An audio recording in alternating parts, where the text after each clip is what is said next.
não parar, não precipitar e não retroceder. Então dizer para esse cara, sabe quando nós vamos parar? Nunca. Nunca na sua porca vida. Né?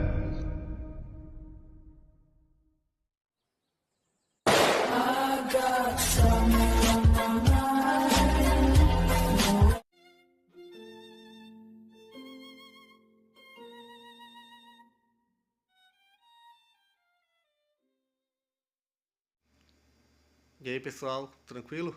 Então vem aqui antes do vídeo começar, pedir para vocês se inscreverem, quem não for inscrito, compartilhar, curtir, comentar. Quem puder seja membro do canal, que isso ajuda bastante. Tem também o link do Apoia-se. Quem puder ajudar nosso canal e apoiar financeiramente vai ser muito bem-vindo. Mas o mais importante é transmitir o conteúdo e os conhecimentos do professor Olavo de Carvalho para mais e mais brasileiros. Então compartilhe e ajude aí nossa causa. Muito obrigado a todos os membros, apoiadores do canal. Fico muito feliz. Tenho certeza que a gente está no caminho certo. Então fiquem com o vídeo e até mais. Valeu! Vou ler uns pedacinhos aqui só para vocês terem ideia do que aquilo que não se deve fazer. Né? O livro foi escrito pelo Roger Garaudy. Ele na época era o teórico do Partido Comunista. Que ele acabou virando meio cristão, depois virou muçulmano. O diálogo do comunista com os cristãos resultou que o sujeito virou muçulmano. Seu diálogo não foi muito bem. Né? Então,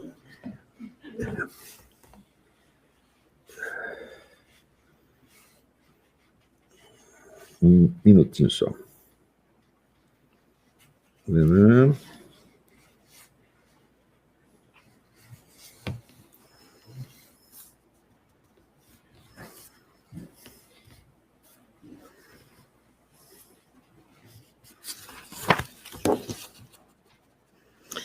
Nesta segunda metade do século XX, tornou-se tecnicamente possível, com os estoques de bombas atômicas e termonucleares atualmente existentes, aniquilar toda a vida civilizada sobre a Terra. Chegamos a este momento tão engrandecido e trágico da história da humanidade, em que a epopeia humana, iniciada há 1 milhão de anos, pode sossobrar. A humanidade, se sobreviver, não sobreviverá apenas pela força da inércia da evolução biológica, mas por uma opção humana que exige, como disse admiravelmente o padre Teilhard de Chardin, aspas, uma frente comum de todos aqueles que creem que o universo ainda progride e que nós estamos encarregados de fazê-lo progredir. O que significa o progresso do universo? Quantos universos há, de modo que nós possamos compará-los entre si e ver qual que está avançando mais rápido e qual que está avançando mais lentamente ou que não está avançando absolutamente? Avançar é, evidentemente, avanço e progresso são, evidentemente, termos comparativos. E, de repente, aparece um pensador, entre aspas, que fala no avanço, no progresso do universo. Né? As pessoas leem e elas não reparam que estão sendo ludibriadas, que o sujeito usou exatamente um flatus vocis, quer dizer, apenas um som, né, verbal que não quer dizer coisa nenhuma. O mundo está cheio dessas coisas. A retórica filosófica é quase toda cheia desse tipo de coisas. Por exemplo, as pessoas falam muito assim no progresso da democracia consiste em mais democracia. O que quer dizer mais democracia? Quer dizer, a democracia é um ente assim, que possa ser medida, como assim, um bolo de massa de pão, que forma um volume, que pode ser medido. Né? As pessoas falam isso e todo mundo acha bonito, porque corresponde o quê? A uma expectativa, né, íntima de uma coisa melhor, que aceita ser simbolizada por qualquer elemento que você coloque à disposição. Quer dizer, aquilo parece bonito, embora as pessoas não saibam o que é. Isto, vamos dizer, funciona sobretudo no Brasil, onde as pessoas só abrem a boca para dizer como elas são boas e as outras são más. Tudo que se fala no Brasil é isto. Se você pedir para o sujeito, descreva esse copo, né, ele vai dizer, não, eu sou um sujeito formado em não sei o quê, tenho qualificações, os outros não têm. É assim, tudo é assim. A gente vê o debate presidencial, para você não ver uma análise de um problema real. Tudo é anúncio, né? É muito difícil para as pessoas saírem disto. Né? Outro dia eu escrevi uma coisa assim, eu pus até na página da Joyce, né? Que o hoje em dia só os fiéis do diabo morrem pela fé. Né? Os fiéis de Deus não querem de jeito nenhum, pelo menos no Brasil. Né? E o sujeito ficou bravíssimo, disse, onde já se viu? Aqueles que morrem pelo diabo vão para o inferno? Eu falei, ué, é claro que vão.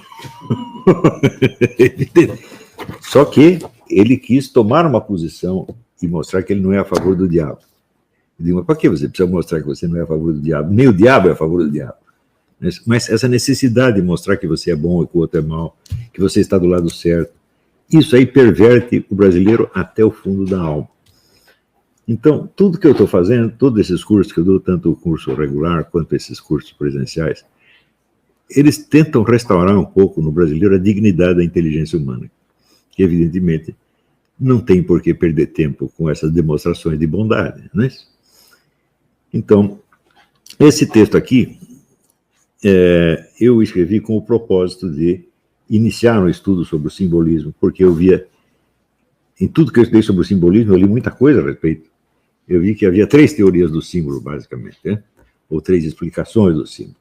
A primeira era as explicações psicológicas, que referiam os símbolos a arquétipos do inconsciente coletivo, ou seja, ao funcionamento da psique humana.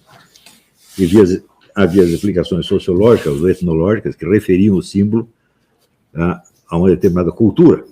Não é isso? Ou seja, havia várias linguagens simbólicas pertencentes a várias culturas.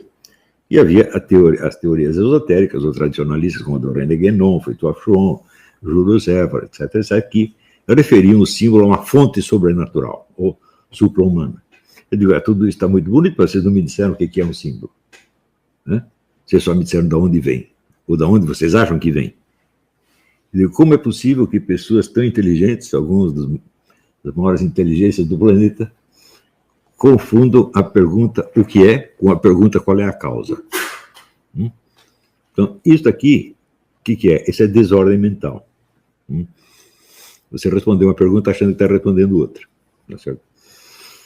Então, um dos objetivos desse curso é fazer com que as pessoas entendam o que é realmente um símbolo. Esse é um objetivo. O segundo objetivo é mostrar qual é o estado, vamos dizer, da consciência simbólica, da inteligência simbólica, dentro do panorama atual.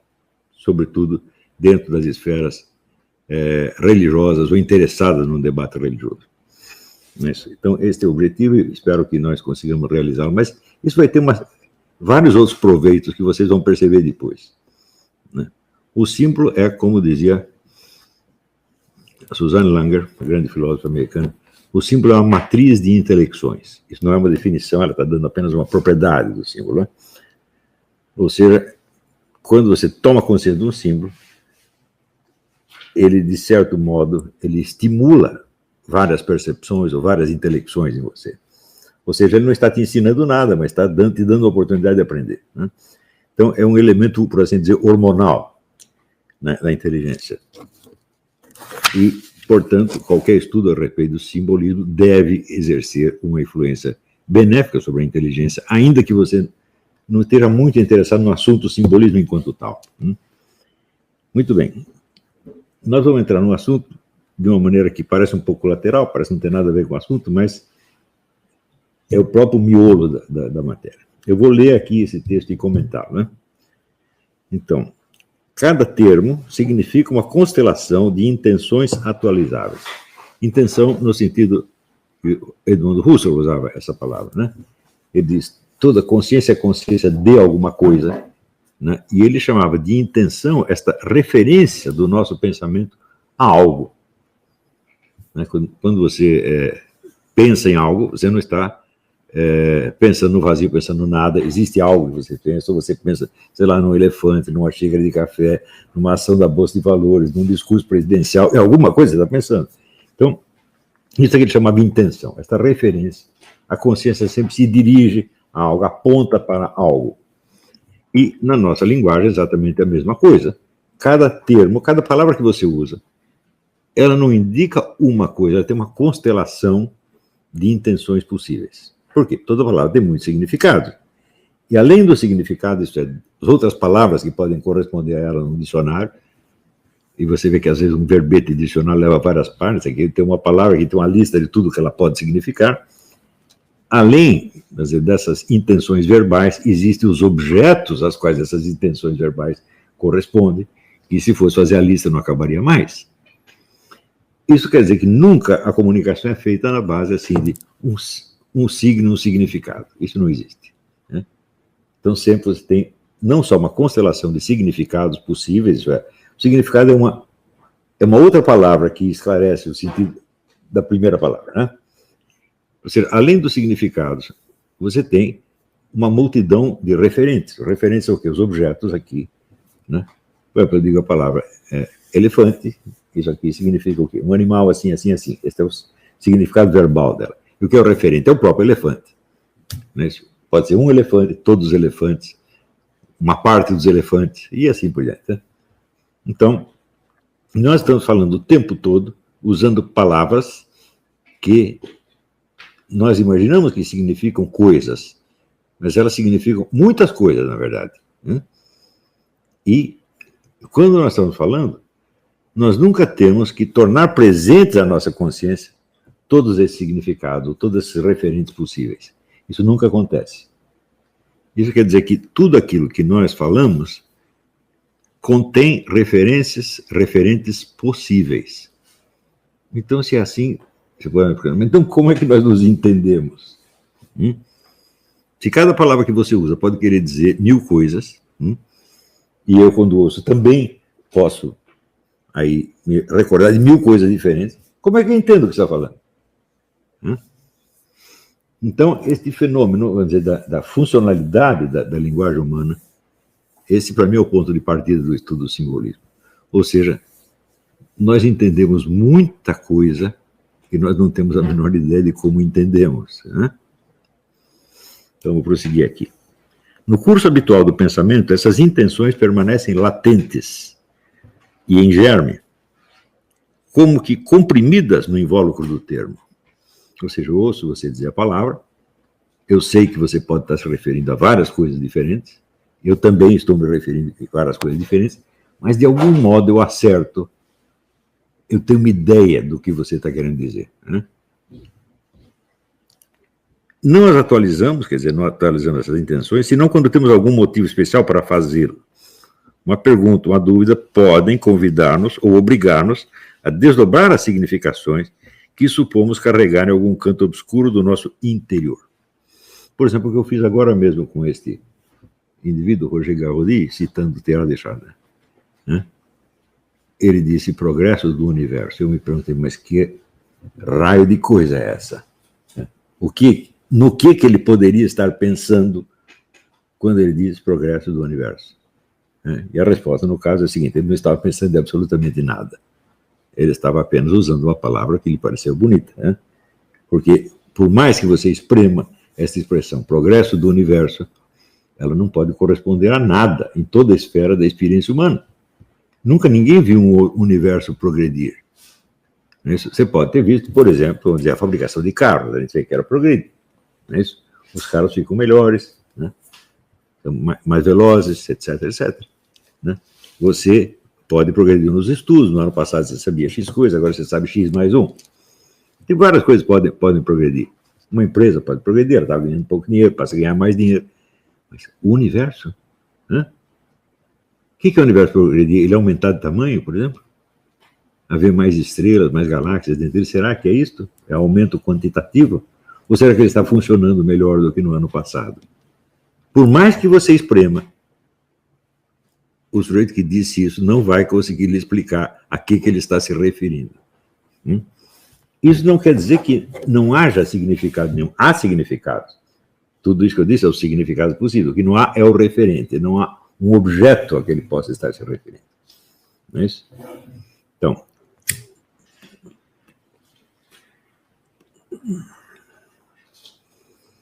uma pergunta, uma dúvida, podem convidar-nos ou obrigar-nos a desdobrar as significações que supomos carregar em algum canto obscuro do nosso interior.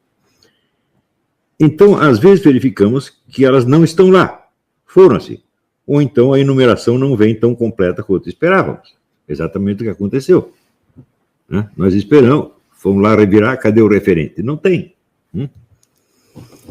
Esse caráter meramente potencial da intenção significante revela-nos que, na comunicação habitual, as funções expressiva e comunicativa da linguagem, Karl Bühler, prevalecem amplamente sobre a função denominativa. Esse grande linguista alemão dizia que a linguagem tem 3 funções. Ele tem, em primeiro lugar, a função denominativa, isto é, dizer os nomes das coisas, gato, chinelo, casa, parede, ou uma pessoa, fulano, Maria, Leila, tá?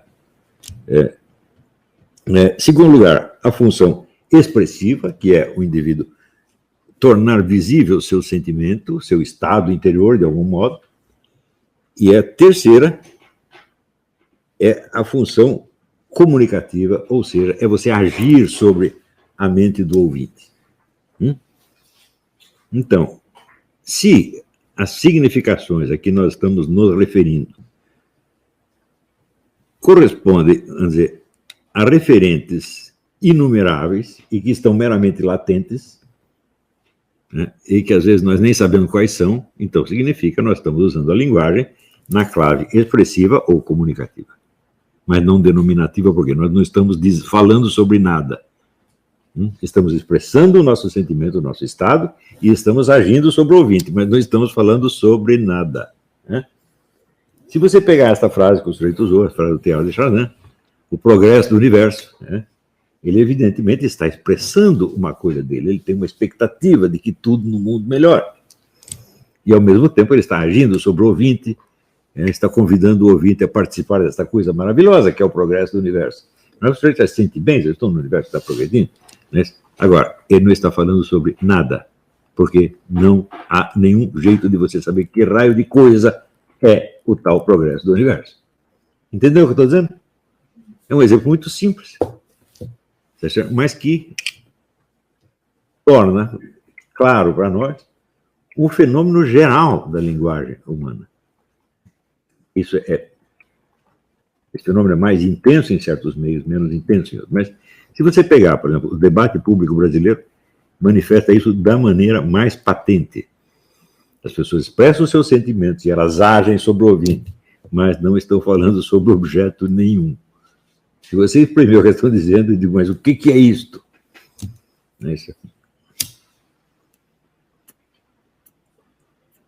Que raio de coisa é essa? Você não vai encontrar o raio de coisa. E isto, vamos dizer, este predomínio das funções expressiva e comunicativa é normal. Quase tudo que as pessoas dizem é assim. Ou seja, o coeficiente, vamos dizer, de objetividade da conversa é sempre pequeno. Sempre. Às vezes, o objeto tem que ser totalmente excluído para criar, vamos dizer, um ambiente de comunicação agradável ou compreensível. É absolutamente necessário que os objetos não compareçam na conversa, porque se trata do intercâmbio entre pessoas. Né? É a expressão do sentimento e é a ação que você, o efeito que você desencadeia sobre a mente do outro. Isso é tudo. Se você começar a puxar o objeto, falar, não, do que nós estamos falando mesmo? O que é? Acabou a conversa. Não é isso? Muito bem. Então, elas prevalecem amplamente sobre a função denominativa com a qual contamos apenas como com uma reserva bancária sobre a qual passamos cheque após cheque sem verificar o saldo. Ou seja, nós continuamos conversando como se estivéssemos falando de alguma coisa. Se alguém me cobrar, mas que raio de coisa é essa? Não tem. Então, passei o cheque e na hora que o nego chega lá para cobrar o cheque, não tem fundo. Então, quase a totalidade das conversas humanas em sociedade são troca de cheque. Eu te dou um cheque sem fundo, você me devolve outro cheque também sem fundo, e nós combinamos. E ninguém vai no banco para descontar o cheque, tá bom? Não vamos estragar a brincadeira. Né? Então, vamos lá. A filosofia analítica pretende suplantar as imprecisões da linguagem corrente, explicitando até o limite as intenções e significados latentes e submetendo-os à crítica filosófica. A filosofia analítica é uma corrente criada por Bertrand Russell, Wittgenstein e Maurice Schlick, vários outros, no começo do século, surge entre a Inglaterra e a Áustria, e a essência dela é reduzir a filosofia à análise da linguagem. Toda a obra do Bertrand Russell é baseada nisso. Então, evidentemente, o Bertrand Russell percebe que há algo de nebuloso e tremendamente impreciso em toda a linguagem, inclusive na linguagem científica, e diz, bom, então agora nós vamos analisar a linguagem até as suas últimas consequências e criar uma linguagem perfeitamente real, objetiva e científica. Claro que isso é impossível. Mas o problema não é esse. O problema é que uma certa latência e imprecisão não são inerentes à natureza mesmo do pensamento, da percepção e do próprio ser das coisas. Aqui, veja, eu acabei de dizer que quase todas as conversas são conversas vazias, são apenas subjetivas. Né? Então, são trocas de estados subjetivos. Eu expresso meu estado subjetivo e mexo no seu estado subjetivo, você, em retribuição, você faz o contrário. E eu estava reclamando da ausência das coisas, porque todas as intenções significativas das contas nos termos são vagas, imprecisas e estão, por assim dizer, em aberto.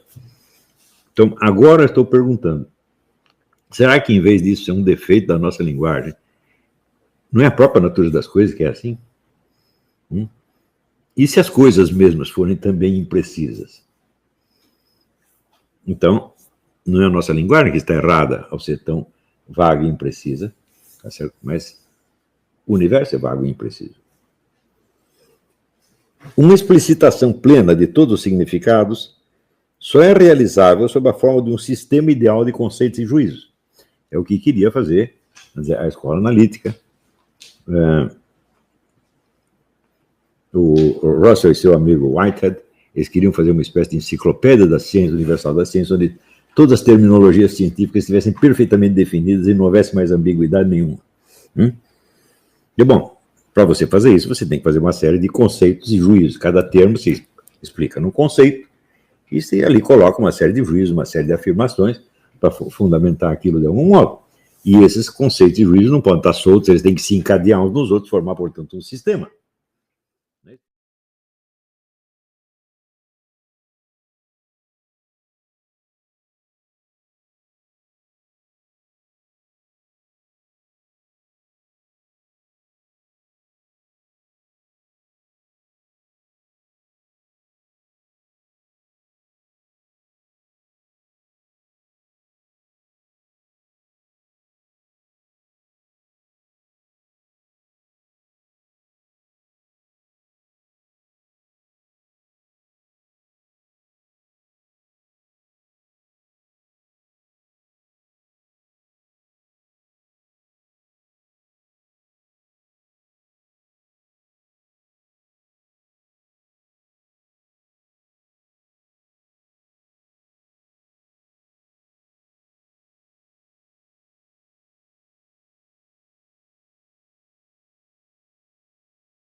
Chegamos a mais um final de uma aula, de um vídeo. Espero que tenham gostado. Quem não se inscreveu ainda, se inscreva, compartilhe, comente. Ajude o nosso canal, apoie, seja membro. E ajude o nosso canal a chegar a cada dia a mais brasileiros que precisam muito do conhecimento do professor Olavo de Carvalho. Então é isso aí, fique com Deus, até o próximo. Valeu. Então é isso aí, pessoal. Aqui é o nosso canal. Aqui são alguns livros que eu já li. A maioria foi doação, mas alguns eu adquiri, professor Olavo de Carvalho. Alguns livros se perderam aí que eu emprestei. Professor Alexandre Costa. A Bíblia Sagrada. 10 lições sobre Karl Marx. Indico a não ler esse livro, que é muito ruim mesmo. Alguns pensadores aqui que realmente, como o professor Olavo de Carvalho disse, não são pensadores. Valeu, tamo junto aí. Apoie nosso canal, seja membro.